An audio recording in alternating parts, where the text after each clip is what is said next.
History of Persia is a Hopful Media podcast production. This holiday season, give yourself the gift of quick, easy, flavorful, and nutritious meals. Factor is America's #1 ready-to-eat meal delivery service, and they can help you eat well for breakfast, lunch, and dinner. Factor meals are chef-prepared, dietitian-approved, and delivered to your door, ready to eat. So you can save time and stay healthy while staying on top of all your holiday responsibilities.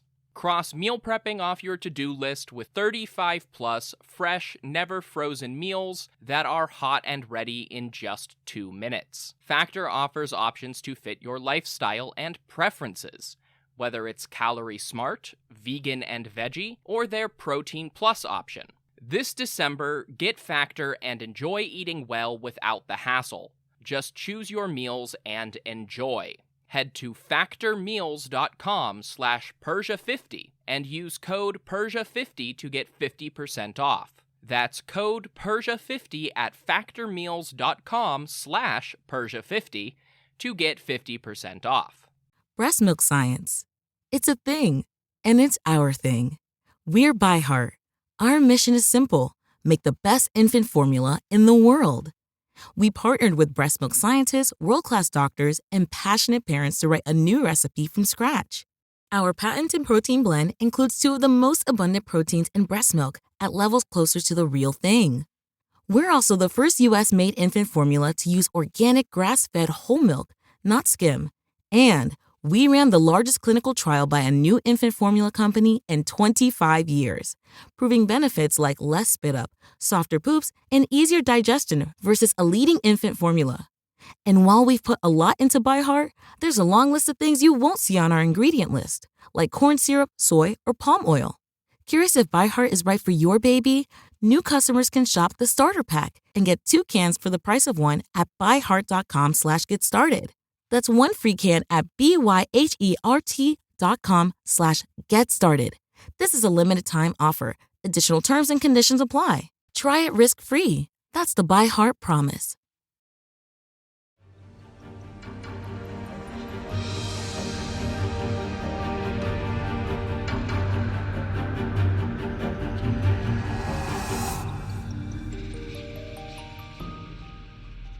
Hello, everyone. Welcome to the History of Persia. I'm Trevor Cully, and this is episode 103, Breaking the Binary. Last time, we discussed the building projects and domestic affairs of Artaxerxes III, primarily meaning his expansion of funeral facilities at Persepolis and his assassination. Artaxerxes III and all but his youngest son, now Artaxerxes IV, were murdered by the third's favorite eunuch advisor Bagoas, who I should probably start calling Bagoas the Elder. Much like the recent episode on slavery and labor in the Achaemenid Empire, this episode is going to cover a long-neglected topic in the podcast that I've just never had a great place to include.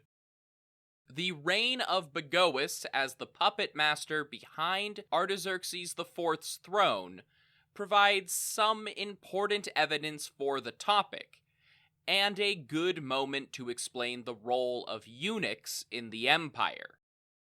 If you're surprised that I'm back to a cultural topic so soon after Artaxerxes' ascension, don't worry, so was he. But that also means we're in the endgame now. This is the last big culture topic for the Achaemenids. So here's your broad content warning for the day. Let's talk about sex. And I mean that from every angle, including some of the darker ones. But mercifully, that is not the focus this time.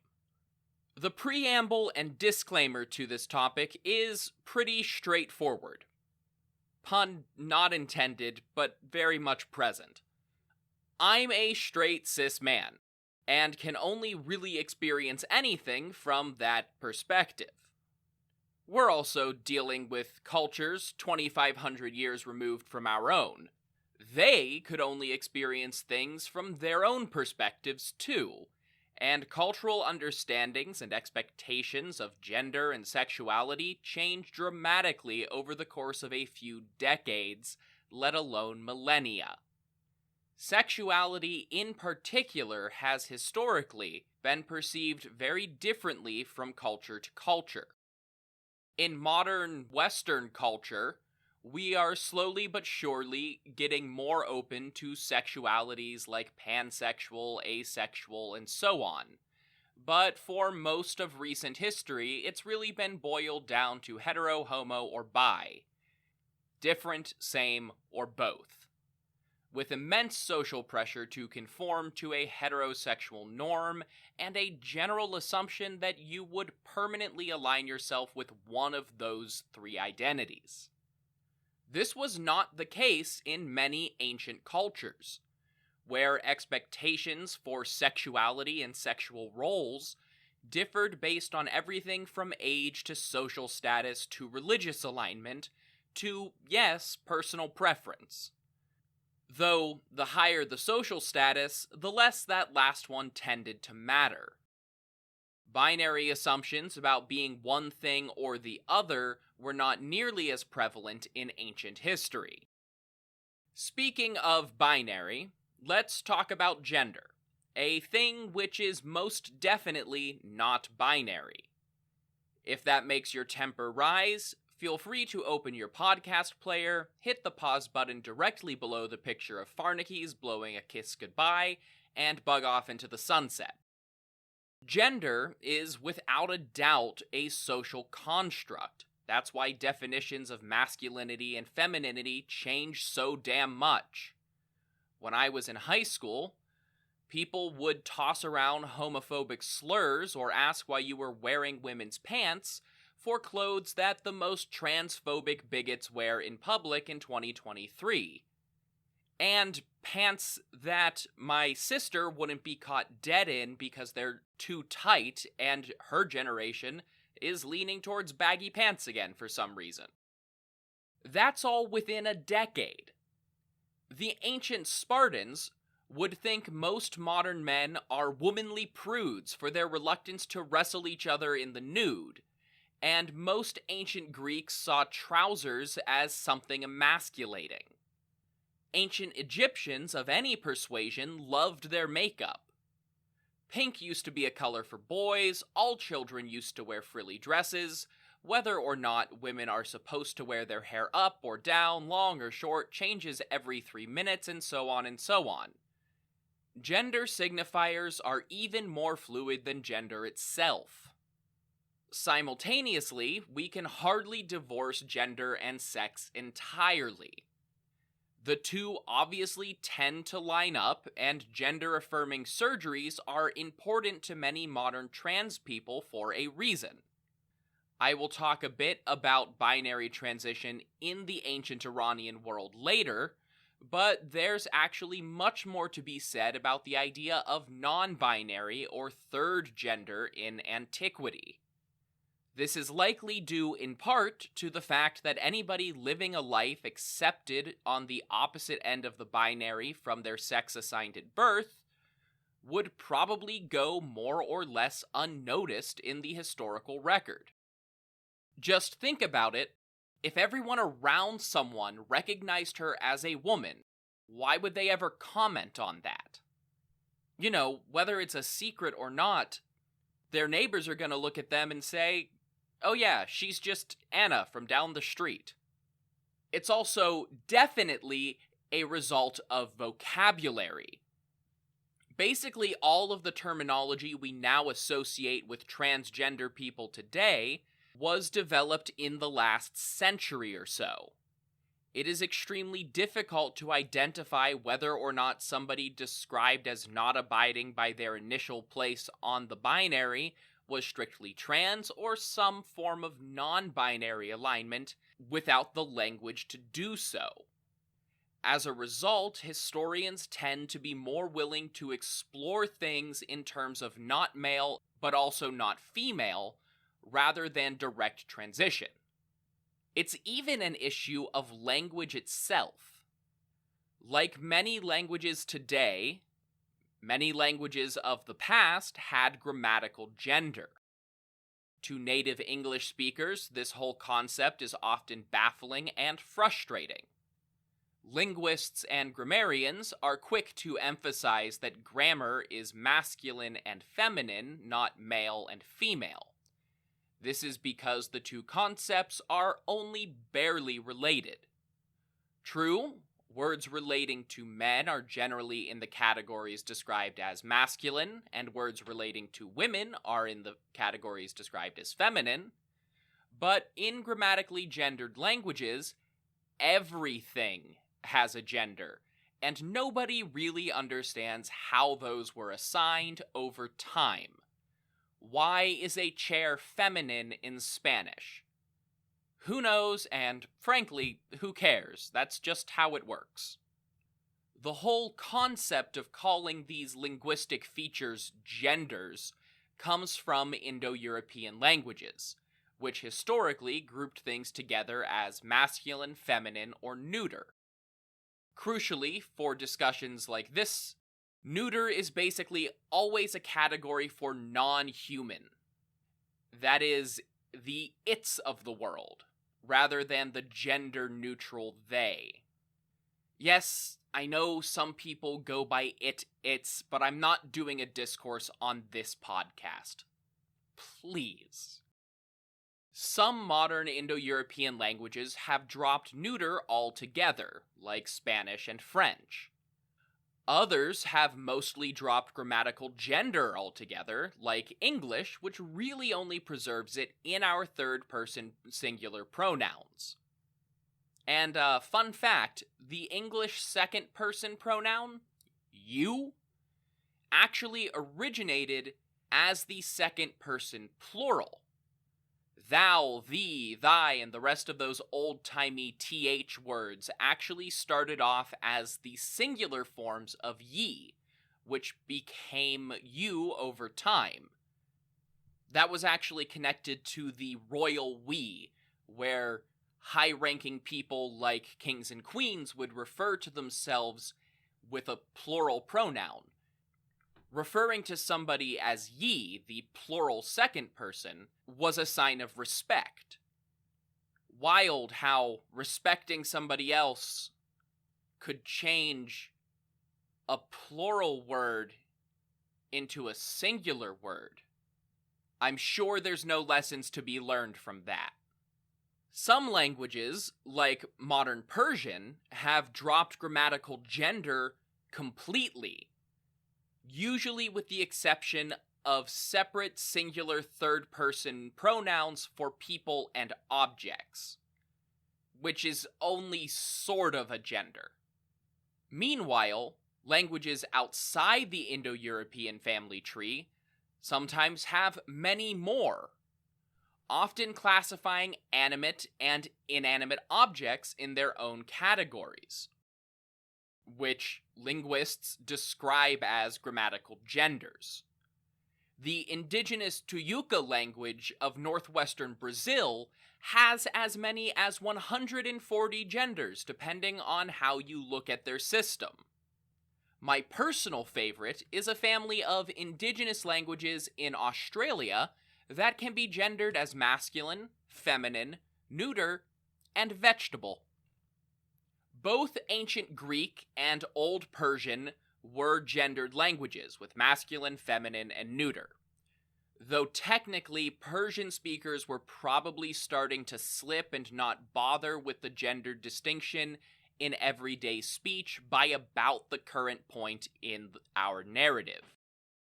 Akkadian, as used in Babylonia, and Imperial Aramaic, only had masculine and feminine, while Elamites' genders were animate and inanimate. This is important because it means that none of our major sources could grammatically express the concept of a non-binary person without describing them in terms of the gender binary. It's where we get words like androgynous. Andro is Greek for man, gyno is Greek for woman. Androgynous means man-woman. It's also important because it informs how I'm going to talk about our primary topic today. Ancient eunuchs would only ever have identified themselves as masculine, and I'm going to follow that lead. That brings me back to the eunuchs, who simultaneously serve as the prominent third gender category in Achaemenid history, but in an inherently masculine context. By definition, eunuchs are castrated men. However, this position as castrati also put them outside of many typical male gender roles. At least, their theoretical position as castrati. There is something of a significant school of thought that by the Achaemenid period, eunuch was as much a social rank as a physical description, and that many, or even most, Achaemenid and Hellenistic people called eunuchs were physically unaltered. There is evidence in both directions here. Obviously, the very description of an individual as a eunuch implies castration. On the other hand, the overemphasis, or maybe more accurately, overinterest in the Greek sources is commonly interpreted as one of many attempts by the empire's western neighbors to defame the Persians by stripping the imperial administration of its masculinity. There are also specific examples of individuals described as eunuchs who we would not expect to be literally castrated. The most obvious being Artabanus of Hyrcania, who murdered Xerxes. He is described as a eunuch by Justin, but Ctesias, writing significantly closer to the events, talks about his sons. He, couldn't have sons if he didn't have balls. A son of Arsames, the satrap of Egypt under Darius II, is also described as a eunuch in one Aramaic letter from his father's estate. That example has evidence both in favor of the metaphoric interpretation and against it. On one hand, it's difficult to imagine that the son of a noble would be castrated in the same manner as the minor bureaucrats. Most crimes that could potentially merit castration as a punishment were just death sentences for the Achaemenid nobility. On the other hand, if eunuch was a social status, it still doesn't seem like the son of a satrap would be demoted like that. It is also entirely possible that this son of Arsames was some form of intersex, a topic I'll talk more about later on, but in some cases was also grouped with being a eunuch depending on how it presents. One potential explanation I've seen several researchers hint at, but never commit to explicitly, is actually very interesting to this discussion of gender nonconformity in ancient Persia. Several authors, including Irene Madrater and Cordula Schnegg in their chapter on gender and sex in the Blackwell Companion to Achaemenid Persia, cautiously discuss eunuchs and Achaemenids. The implication being that some people described as eunuchs were feminizing men. To say what academic publications will not, because there's no evidence really at all beyond caution against assuming castration, the suggestion is that these so-called eunuchs were something along the line of what we would call trans women or femme non-binary in today's context. The other possibility with both Artabanus and the son of Arsames is that they were castrated at some point in their lives, either as a punishment or more likely through wounds or accidents.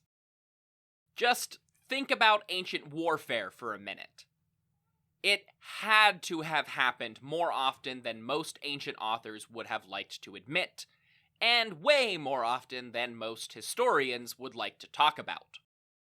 For my money, though, I expect most of the eunuchs in and around the Achaemenid court were literal. Several Greek authors mention how the Persians would specifically take young boys as captives while sacking a city, and Herodotus suggests that both Babylonia and several tribes in the Caucasus paid part of their tribute in hundreds of boys sent to the court each year. I don't know if you've met many literal boy children, but in my experience, they would make pretty poor royal servants or hard laborers. However, they are prepubescent, and thus castration has more of an effect on their development. Many of those perceived effects, such as being less aggressive and weaker muscles, would have more to do with cultural expectations in the long run, and only have been augmented by decreased testosterone. However, one thing castration undoubtedly accomplished was preventing reproduction. Removed from their families and cut, it was clear to administrative eunuchs that they would never have biological families of their own, meaning nobody to pass on their livelihoods and possessions to, and theoretically, only loyalty to the empire itself. Of course, that is the viewpoint propagated by people who were consumed by expectations of heirs and legacy. Whether they had a family or not meant little for eunuchs' ability to enjoy the creature comforts that wealth and status could bring to them, and that was the compensation for their castration. They became the administrative backbone of the empire. Many, possibly most, of the various scribes, clerks, supervisors, and functionaries that handled the little things like managing rations, recording royal dictates, taking notes on royal inscriptions, and enacting policy on the ground were eunuchs. Through this chain of command and administration, many rose to become highly placed advisors and members of the court for both the great kings and their satraps. And it is in that role that individual eunuchs are most visible in our narrative sources. Some fill the role of royal advisor more or less exclusively, such as Artaxerxes the Paphlagonian, who initially acted as a liaison from the satrap of Cappadocia or Armenia to Darius II during his rise to power, and later befriended the rebel Megabyzus. Similar positions can be seen through the various eunuchs implicated in the plot to assassinate Xerxes, or the two who briefly intercepted Darius the Great and his conspirators on their way to kill Bardia, though different authors attribute different names to all of these people. Many of the most prominent eunuchs seem to have filled the role of royal cupbearer, which, despite its benign literal meaning, was a title translated in Akkadian as Shar-Rashari, literally one who stands at the hand of the king. They were more like viziers than literal cupbearers. Traditionally, eunuchs were represented in Mesopotamian royal art as beardless men in the otherwise hairy courts, and many Achaemenid reliefs depict the King of Kings with a beardless attendant carrying a sort of parasol or towel immediately behind the monarch. This is often interpreted as the Shar-Rashari. It also casts an interesting, albeit difficult to assess light on Nehemiah, the influential governor of Judea who got his start as a royal cupbearer. However, the Bible never explicitly identifies him as a eunuch and makes his appointment at court seem very temporary. It is possible that he was more of a literal cupbearer than the more prestigious position of Shara-Shari. Despite wielding immense influence through these administrative positions, their administrative nature is often portrayed as directly related to the effeminate character of the eunuchs themselves. Lacking the masculine gender norms to do things like rule territory or lead armies, they were treated as ideal candidates for quiet, busy work. And yet, many of the same sources portray the exact opposite. This brings us back to Bagoas, who led an army in Egypt alongside Mentor of Rhodes, and a throwback all the way to episode 49, when the eunuch Metakas was sent by Xerxes in a failed attempt to raid Delphi during the invasion of Greece. For all their supposed effeminacy, we have several stories like this of eunuchs not only achieving high administrative roles, but also high commands in the military. Were these exceptions, like the small number of undoubtedly female commanders we've seen in the Queens of Caria, or typical duties for an important eunuch? We don't know. If they were typical duties, these military roles stand in contrast to one of the most heavily discussed responsibilities of Achaemenid eunuchs: their close association with royal women. While the kings and satraps were often surrounded by people of all sorts, from fellow warriors to eunuch clerks to their various wives and concubines and their female servants, the dukshish are only ever described with two types of people in their own inner circle, aside from immediate family. They had handmaids and eunuchs. Eunuchs frequently served the princesses, royal partners, and queen mothers. They are also presented as the organizers, trainers, and supervisors of the concubine shows, when new women were presented to the great king to see if they caught his interest. That role is described explicitly in both Xenophon's Anabasis and the Book of Esther. I discussed in episode 92 how the mere hint of infidelity by the royal women could call the whole dynasty into question. Eunuchs obviously avoided such accusations. Even if they were sexually engaged with their mistresses, they wouldn't produce false heirs. However, the same could be said of handmaids. This is the most obvious manifestation of the view of court eunuchs as occupying a sort of third gender category. In this case, a sort of intermediate gender between extreme masculinity and femininity. They were simultaneously seen as men, still having access to the masculine ideal of being in command, but also effeminate enough to relate to and participate in women's daily lives. It's undoubtedly a sexist trope, but so is limiting women to purely soft power politics in the first place, and excluding them from direct positions of leadership. This intermediary or androgynous gender is also reflected in the story of the Carian eunuch Hermotimos, who was captured as a boy, castrated, and pressed into Achaemenid service. It also goes back to the episode on slavery. Many eunuchs were functionally, if not legally, enslaved for all or most of their lives as de facto property of the Achaemenid house. Hermotimos in particular rose above this, eventually gaining quite a lot of respect and trust in the court of Xerxes, who placed him in charge of all the royal children.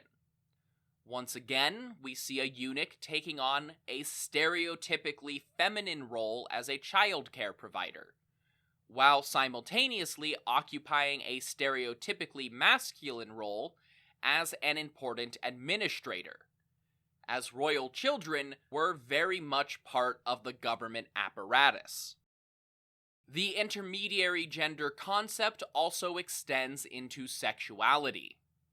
At least some eunuchs were engaged in sexual relationships with the great kings, and presumably other nobles in their own court.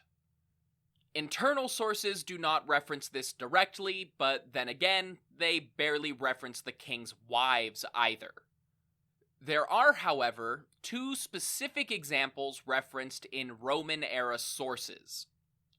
The most famous example is Bagoas, or more specifically, Bagoas the Younger, as I'll call him until he's more established in the regular narrative. This Bagoas was supposedly seen as the pinnacle of eunuch beauty and a concubine to first Darius III, and then, after Darius's defeat, to Alexander the Great. Bagoas the Younger seems to have been both a lover and have held some sort of official position, though what exactly that was is hard to say. Many historians even doubt his existence, as he is primarily known from Quintus Curtius Rufus's History of Alexander the Great, which is the most fantastical of the major Alexandrian sources. Trust me, we'll get into all of that in a couple episodes. However, there is really very little reason to doubt Bagoas the Younger as a person who existed, even if the details are stretched by Curtius. Almost everything about him matches up with some other example from Achaemenid history.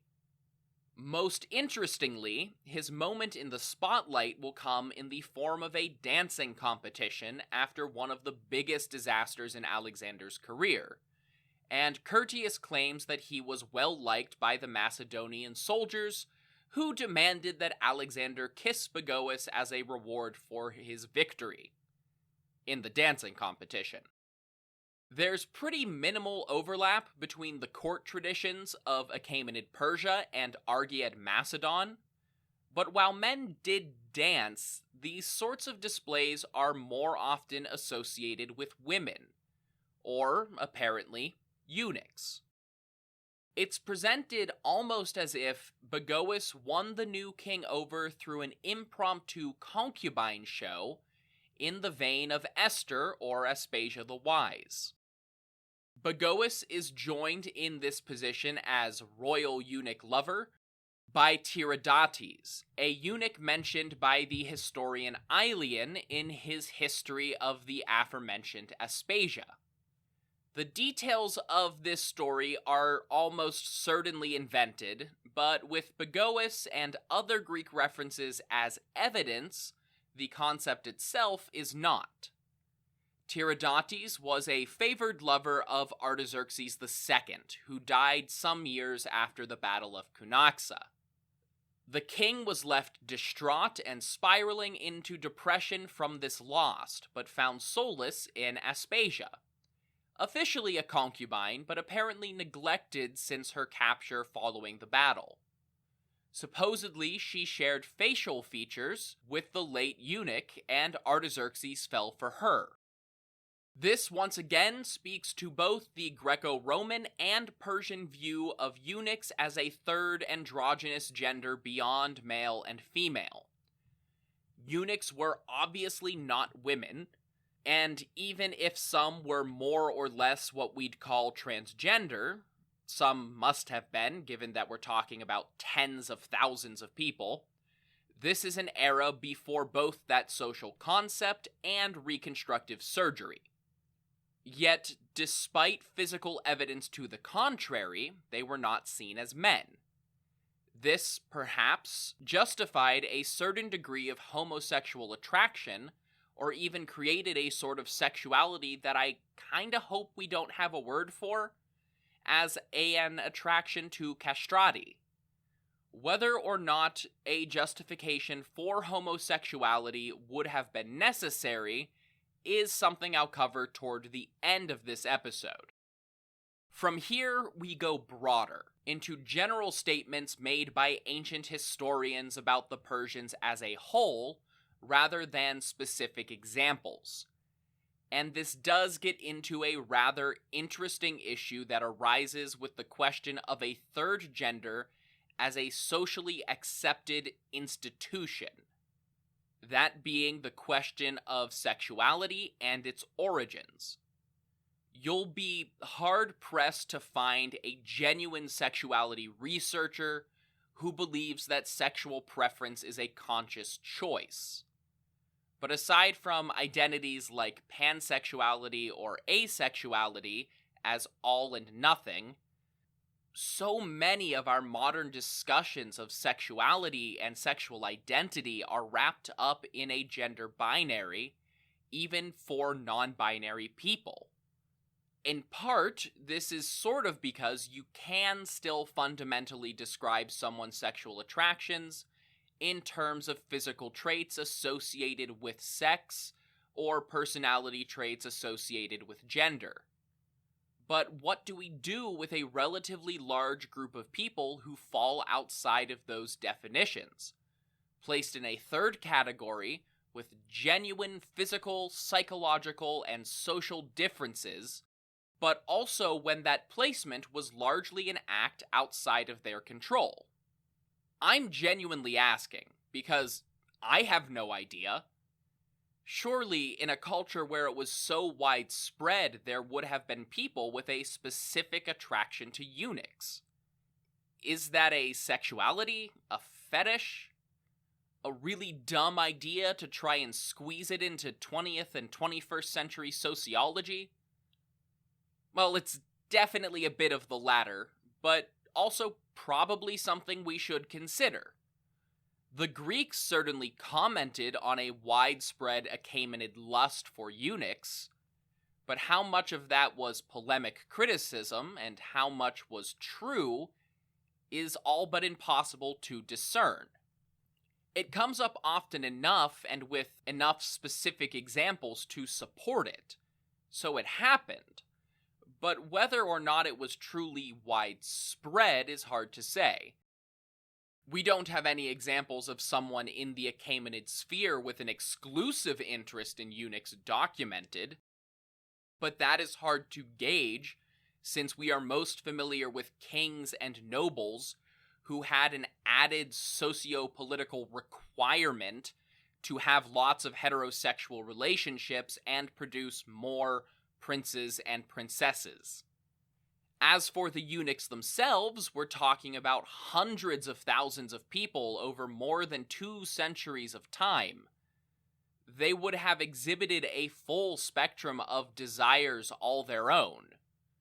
However, they were also somewhere between servants and slaves most of the time, which means both that we don't know very much about them, and that we have arrived at the unfortunately thorny issue of consent and age when talking about Achaemenid eunuchs. Arguably, true and equal consent is impossible in a relationship with an absolute monarch or a near-absolute satrap. The power dynamic just lends a degree of force to one party that can't be overcome. However, that's so unavoidable in an Achaemenid context that we can't really dwell on it. The darker issue at play is that the vast majority of eunuchs were utterly subservient to the ruling class of ancient Persia. Sure, you've got examples like Bagoas the Elder, but for every one of those you have 1,000 low-level clerks who were sent to Parsa as trade goods and castrated as young children.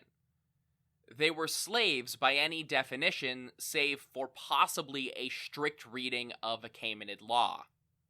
Refusal of a powerful ruler's advances could mean a death sentence.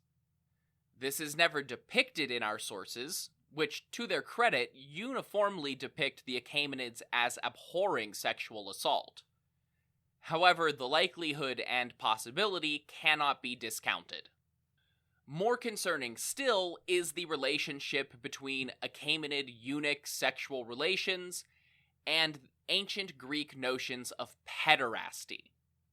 It's come up before, but for anybody that needs a bleak reminder, pederasty refers to an institutional and generally accepted form of pedophilia, typically between adult men and young boys, in some ancient Greek city-states, and Rome to a lesser extent. In its high culture form, pederasty was just one component of a mentor-mentee relationship in which an older teacher, trainer, or non-relative guardian engaged in a sexual relationship with his pupil, typically in the 10 to 16 age range. It's worth noting, for whatever little it is worth in context, that consent on the boy's part was considered an important aspect of this relationship. However, they were still children. Ancient Greek accounts of slave raids and prostitution also make it clear that a purely sexual, low-culture version of pederasty and child prostitution in general was widespread in the Greek world. But of course, the Persians were not Greeks.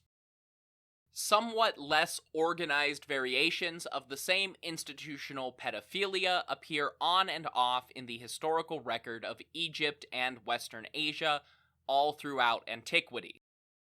The Greeks certainly identified this with their own pederasty, but how much of that is true is often hard to say. We can undoubtedly dismiss Herodotus's claim that pederasty was introduced to Persia by the Greeks, though it's plausible, if undocumented, that the more Hellenic parts of Anatolia saw Persians, Lydians, and others integrate into that aspect of Greek culture. Various Greco-Roman authors make vague general statements about Persian nobles lusting after handsome boys, without any specific examples. There are probably two developments that make any Persian social norm comparable to pederasty, somewhat less egregious than its Greek counterparts. One is a question of translation. Sometimes used interchangeably, the ancient Greek words paidion and hebe had distinct meanings in a legal and often in a sexual sense. Paidion meant child. In Athens, that was defined as under the age of 10. Hebe meant youth, usually about 10 to 16. In other contexts, the line between hebe and the related word ephebos was also blurred, with the latter meaning youthful man or an untested or untrained soldier, broadly the 16 to 20 bracket. Both are often translated as a youth in English, but ephebos can sometimes be translated as a young man, which gets confusing when compared to another Greek word, neonios, which is literally a new man, but in the sense of a young man and refers to the 20 to 30 bracket that came after being anaphebos. All of this is relevant because we don't know what the Persian words that ended up translating to paidion and hebe and ephebos actually were.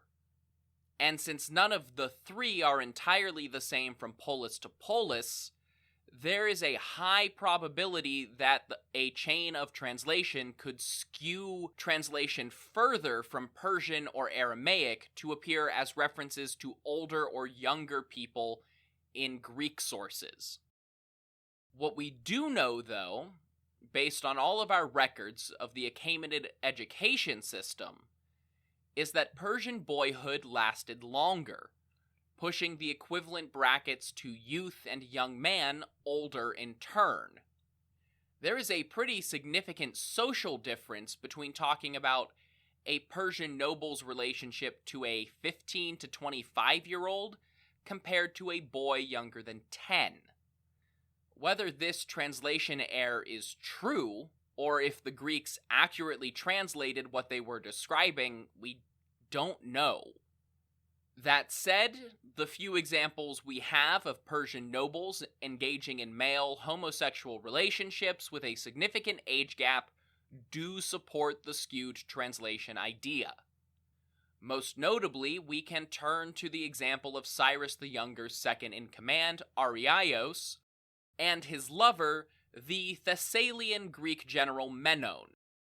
Menon is kind of an archetypal Ephebos, a young Greek soldier described as a beautiful youth, but still a leader of armies, probably 20 at least by the time he met Ariaios. Similarly, the Paphlagonian prince Megabates was a paramour to the Spartan king Agesilaus during his invasion of Anatolia.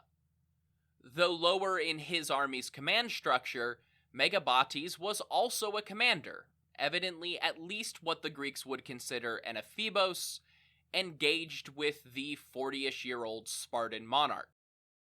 This once again connects back to eunuchs, as the Greek sources describe both of our named concubines as beautiful youths. Of course, we know very little about Tiridates besides his supposed similarity to Aspasia the Wise, but we do know a fair bit about Bagoas the Younger.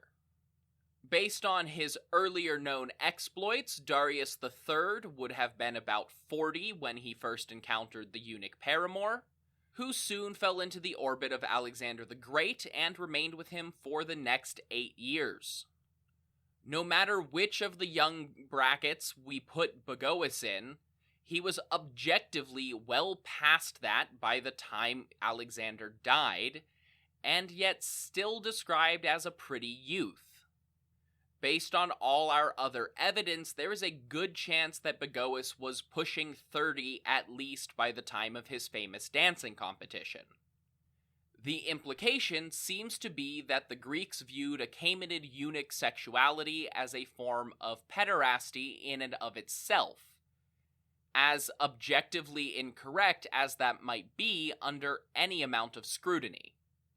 Most Achaemenid eunuchs appear to have lived relatively sedentary, affluent, and peaceful lives, and in the absence of proper puberty and facial hair, this led to them looking quite young for their actual age. What the Greeks viewed as an attraction to literal children was likely not seen as such by the Achaemenids, because why would you think of a 30-year-old as a child, regardless of whether or not he still had testicles? Greek understandings of this aspect of Persian sexuality fail utterly in their attempts to grapple with the gender norms and social role of Achaemenid eunuchs. This has all focused heavily on the male end of things, and as much as I'd love to talk about more feminine gender differences and ancient Persian lesbians, there's frankly just not enough documentation about Persian women to say anything beyond the general aspects of women's lives as a whole. They obviously existed. Again, that's just a question of statistics across any population of thousands and millions of people. But no details, I'm afraid. The one thing I can say is that the island of Lesbos came under Achaemenid rule not long after the life of the famous poet Sappho, whose name is the basis for the word sapphic, as in women who love women, and whose home island is the root word for the modern word lesbian. So now I'm gonna play an ad with a half-decent chance that it might be hilariously relevant to this episode, and then we're going to shift focus out of the royal and noble courtly sphere of things.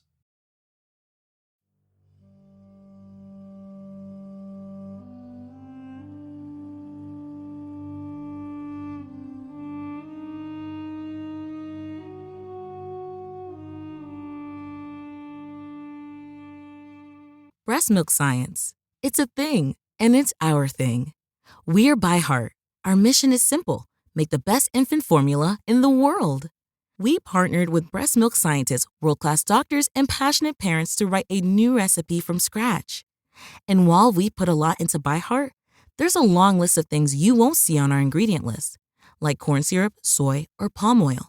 Curious if ByHeart is right for your baby? New customers can shop the starter pack and get 2 cans for the price of 1 at byheart.com/get started.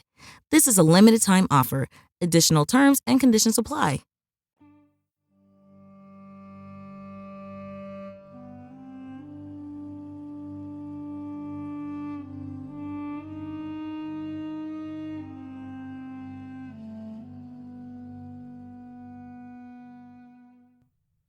Did you get the ED supplement ad? I really hope some of you got the most sex-related ad I'm ever going to run on this episode. Regardless, I also want to look at some other gender-shifting, transitioning, and non-conforming roles in the Achaemenid world. All across the globe, from indigenous cultures in the Americas, to India, to ancient Arabia, non-cisgender categories routinely took on roles of religious significance. In the Achaemenid world, this primarily seems to have manifested among the priesthoods of various goddesses on the Ishtar continuum that I discussed in episode 95. These were all goddesses which, through a chain of transmission and comparison, were associated with the Babylonian goddess Ishtar, or more accurately in this case, her Sumerian counterpart Inanna. The Bronze Age temples of Inanna represent the first venue in Western Asia where we see the practice of sacred prostitution and a caste of eunuch priests occupying a tertiary gender role. These positions often, possibly always, overlapped, with eunuch officiants called gala operating as sex workers on behalf of the temple. Over the centuries, Inanna was largely replaced by Ishtar, but the gala remained. And over even more centuries, similar religious institutions to the gala appeared in Phoenician temples to Astarte, the Phrygian goddess Cybele in Lydia, Greek temples to Aphrodite, and other goddesses, all of which tended to be compared to either Ishtar or to another more local goddess who was, in turn, compared to Ishtar. Multiple accounts, both of foreigners and from Babylonia itself, make it clear that there were masculine, feminine, and eunuch gala operating as religious prostitutes on behalf of the goddess. However, the eunuch gala in particular are often referenced as having an exceptional devotion or ritual dedication of their bodies to their patron deity. Herodotus made an erroneous connection between the eunuch priesthood of Phoenician Aphrodite, probably meaning Astarte, and another group of gender non-conforming priests in the Achaemenid world, the Scythian Inare. According to Herodotus, the Inare were the result of Scythian raiders way back in the time of the Assyrian Empire, who made it all the way from Media to Gaza, on the edge of the Sinai Desert, where they sacked a temple and were cursed by the goddess Aphrodite to become hermaphroditoi. This is the root word for hermaphrodite in modern English, and a reference to a character in Greek mythology called Hermaphrodite. Literally a compound of the god Hermes and the goddess Aphrodite, who supposedly had a child together who came out with both male and female genitalia, or in some depictions a penis and fully developed breasts. Today, hermaphrodite is generally considered derogatory when used to describe people, both because it has been used that way for a long time, and because it is scientifically inaccurate. In biology, a hermaphrodite is a creature that can fully function as either sex. This doesn't really occur in species more complex than some fish and frogs. However, the word originated in ancient Greek to describe people, more accurately described in modern terminology as intersex. Somewhere between 1 and 2% of people are born with intersex characteristics, including internal organs, hormone irregularities, and dormant chromosomes. Only about 0.05% of intersex people have any kind of visibly mixed genitalia at birth. For something so biologically rare, there is actually a relatively large amount of ancient literature referencing and describing it. It is very clearly something that ancient people took notice of. However, on a purely statistical level, the vast majority of Inare would not have been intersex. Instead, of all the various groups we're talking about today, these are the people I'd be most comfortable describing explicitly as transgender, although tentatively, since we don't know very much about them. The Inare are described by Greco-Roman authors as a class of Scythian priestesses that any man who wished could join, and in doing so, become a woman. A degree of caution is necessary here, as many classical accounts also polemically describe the Scythians as a culture of accidental eunuchs who strangled their testicles by wearing pants and riding horses. True enough, tight-fitting trousers and horse riding aren't great for testicular health, but they're not going to functionally castrate anyone. That said, the specificity of the Inare does make it clear that they were probably something relatively unique in their region at the time. A distinct social class of either gender-bending or gender-transitioning priestesses. Unlike the eunuchs of the Mesopotamian temple system, the Inare were moving along the binary instead of existing in a category outside of it. Unfortunately, the bulk of our information comes from the Roman poet Ovid, who did have personal experience with the Scythians later in life, but only after his poems discussing the Inare were already written and circulating. Unfortunately, because Ovid had a pronounced personal dislike of eunuchs and feminizing men, this means it's hard to separate the poet's bias from any factual information, and it's presented in the form of just a few lines of poetry. The most consistent features across the small handful of descriptions we have are that the Inare were assigned male at birth, identified and presented as women in life, were buried as women at death, and were castrated as part of this transition. Ovid adds the additional detail that is the real reason I wanted to get into this. In his book of poems called Amores, or Lovers, Ovid references that the Inare consumed the virus, or as he probably would have said it, virus, of female horses in heat. This is not a virus in the modern sense of a subcellular nucleic acid which causes disease. It is, however, the root word behind that definition of virus. In ancient Latin, virus was just kind of a catch-all for nasty stuff. Poison, venom, foul odors, overpowering odors that could be good in moderation, bitter flavors, slimy substances, sticky substances, just gross-tasting stuff in general. And the genital secretions of animals were all viri, or viruses. Now, if you know a bit of Latin, you probably know that vir is the Latin word for man. As it happens, these actually come from entirely different roots, but there's a good chance that, at least in the sense of genital secretion, the Romans and their neighbors might have drawn a connection between vir, a man, and virus, a gross slimy stuff. That last definition, which certainly overlaps with most of the others, is probably what Ovid had in mind when referring to his description of the Inare.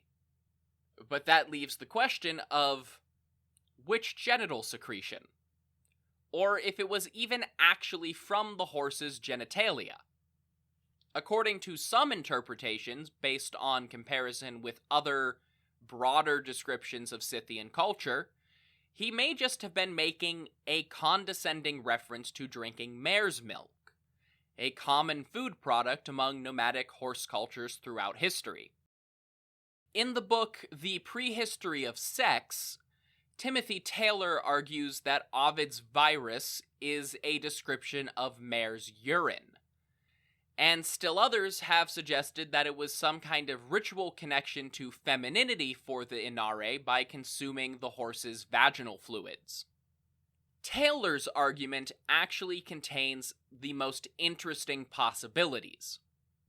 While general vaginal fluid has an obvious connection with conventional femininity, and mare's milk fits clearly within Ovid's general dislike of the Scythians, there actually is some scientific support for why the Inare may have consumed urine from breeding mares. Namely, its remarkably high estrogen content. Horny horse urine is actually the base ingredient in the modern estrogen supplement Primarin. These days, Primarin is only rarely prescribed to trans women because it tends to have unhealthy side effects. But it was relatively common in much of the late 20th century, at least inasmuch as gender transition could be considered common 25 plus years ago.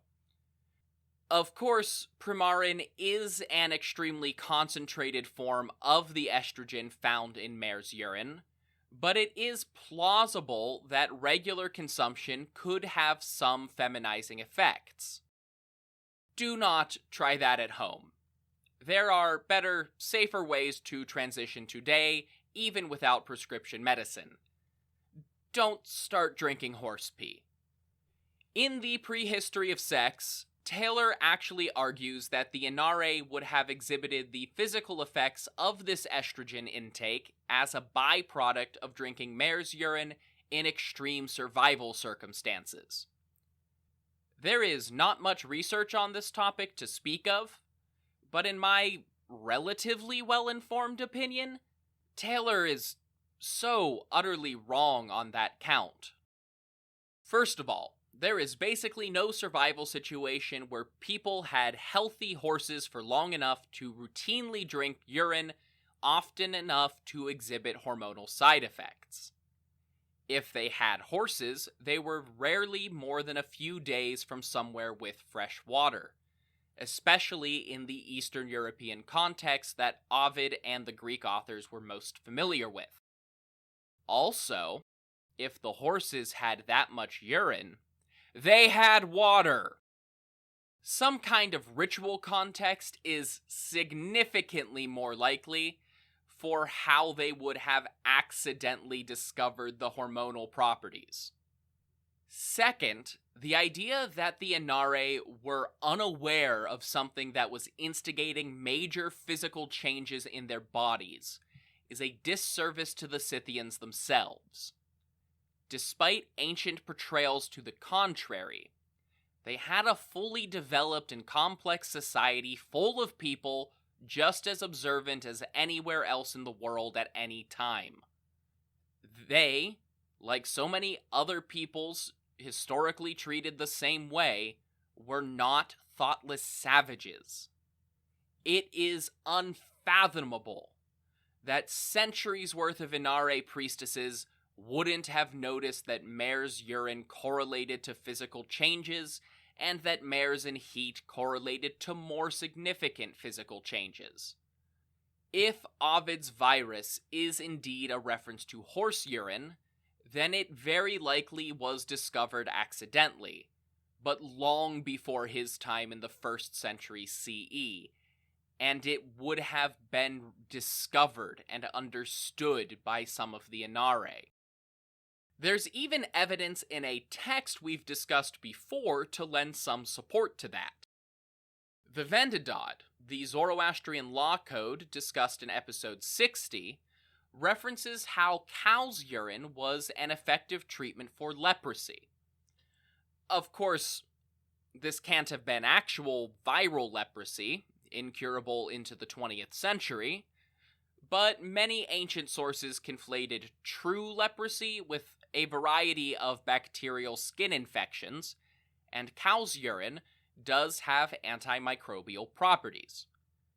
Similar assessments and prescriptions of various strange animal byproducts from all manner of species are common in medical texts from across the ancient world.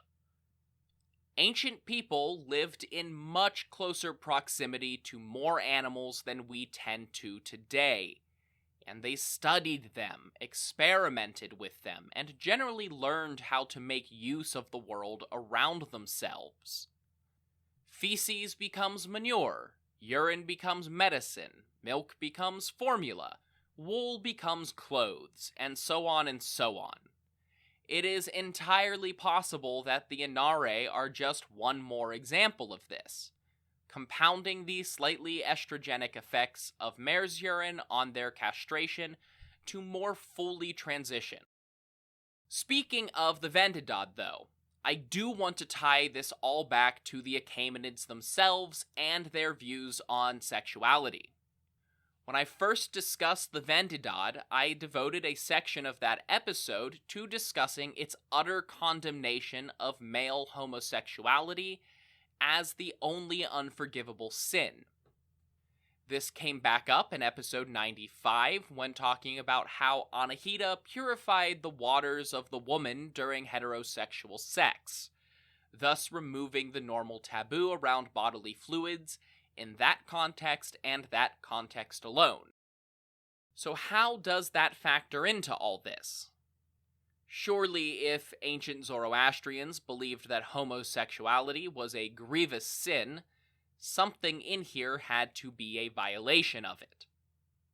Well, here's the dirty secret about laws. All of them, past and present. If someone had to make a rule against doing something, then a significant enough number of people were doing it in the first place.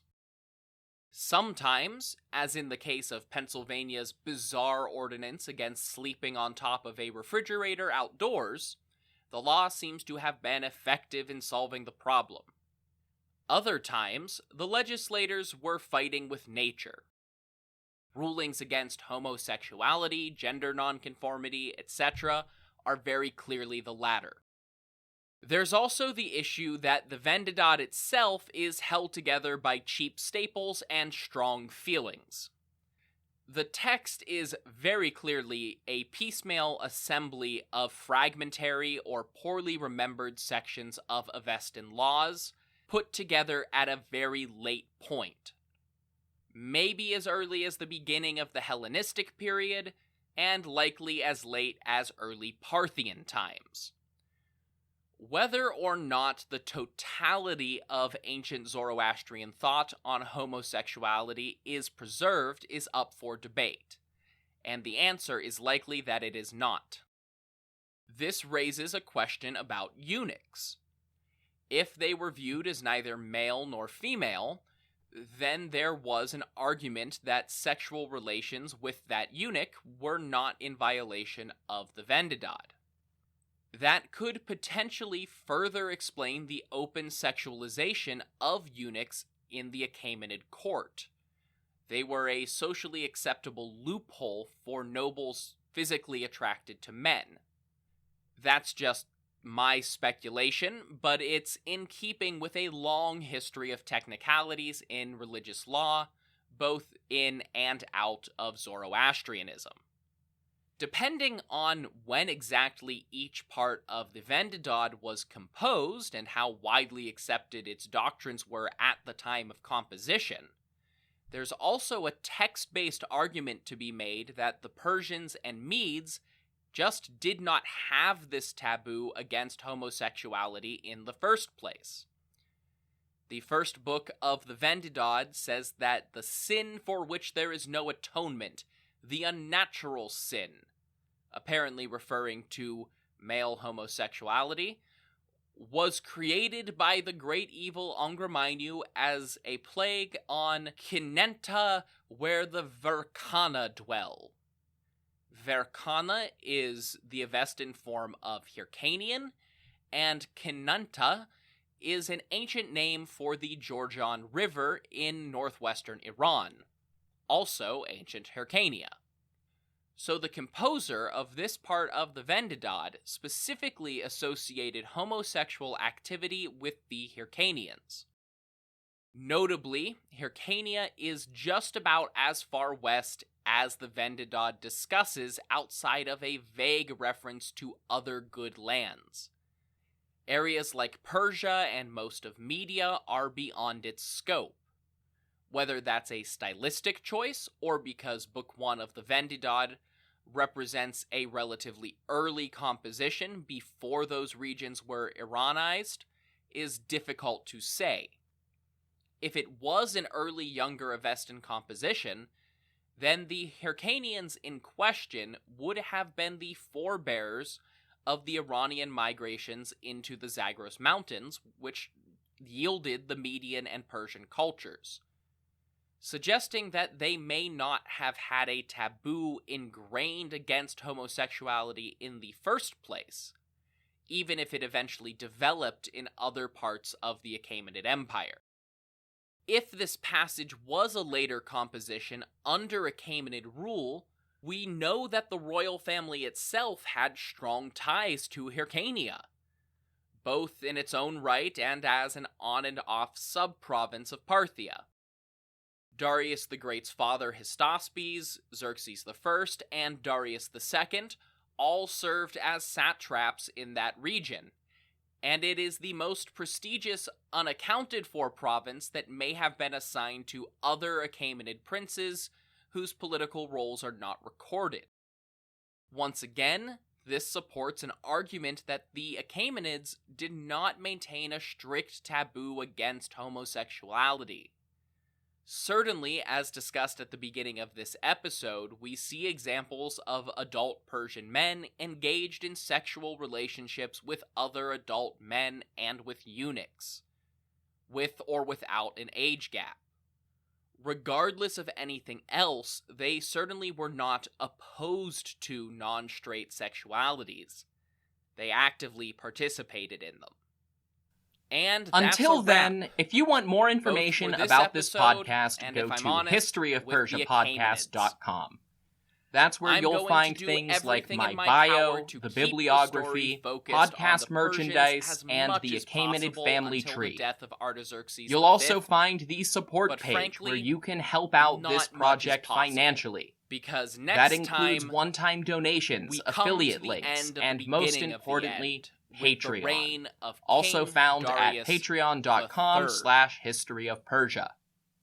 Patreon offers a monthly subscription where you get access to things like bonus episodes, merchandise, discounts, ad-free listening, and reading recommendations. Subscription tiers range from just $1 to $20 and do a lot to keep the lights on. You don't have to spend money to support me, though. You can also do that by leaving a review on your podcast platform of choice, and most importantly of all, telling other people to listen. Independent podcasts live or die by word of mouth, so tell your friends, tell your family, and share on social media. You can find me at History of Persia on Twitter, or History of Persia Podcast on Facebook and Instagram. Until the next time, thank you all so much for listening to History of Persia.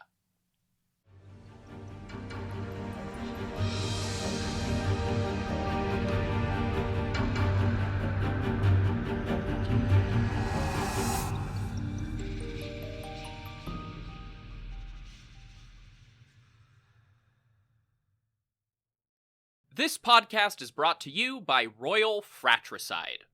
Attention, princes and kings! Does your empire have 1 million or more subjects? Do you feel like you would do a better job of leading the wayward masses than your idiot brother? Or perhaps you know that he has no right to rule because you were born at a better point in your father's life. Well then, I have a deal you can't pass up. Royal Fratricide. Simply attach 1 bottle of fratricide to the end of your spear and apply it liberally to any siblings you think might threaten your ability to claim the throne. Whether they have your father's favor, a cohort of annoying priests, or just bother you sometimes, Royal Fratricide will secure your position in the history books. Go to historyofpersiapodcast.com/Royal Fratricide and use promo code BROTHERS to get 10% off your kingship today. Royal Fratricide does not take responsibility for any coups, plots, or usurpations resulting from use. This ad is to be considered parody. Hopful Media does not endorse X sides of any sort. Please stab responsibly.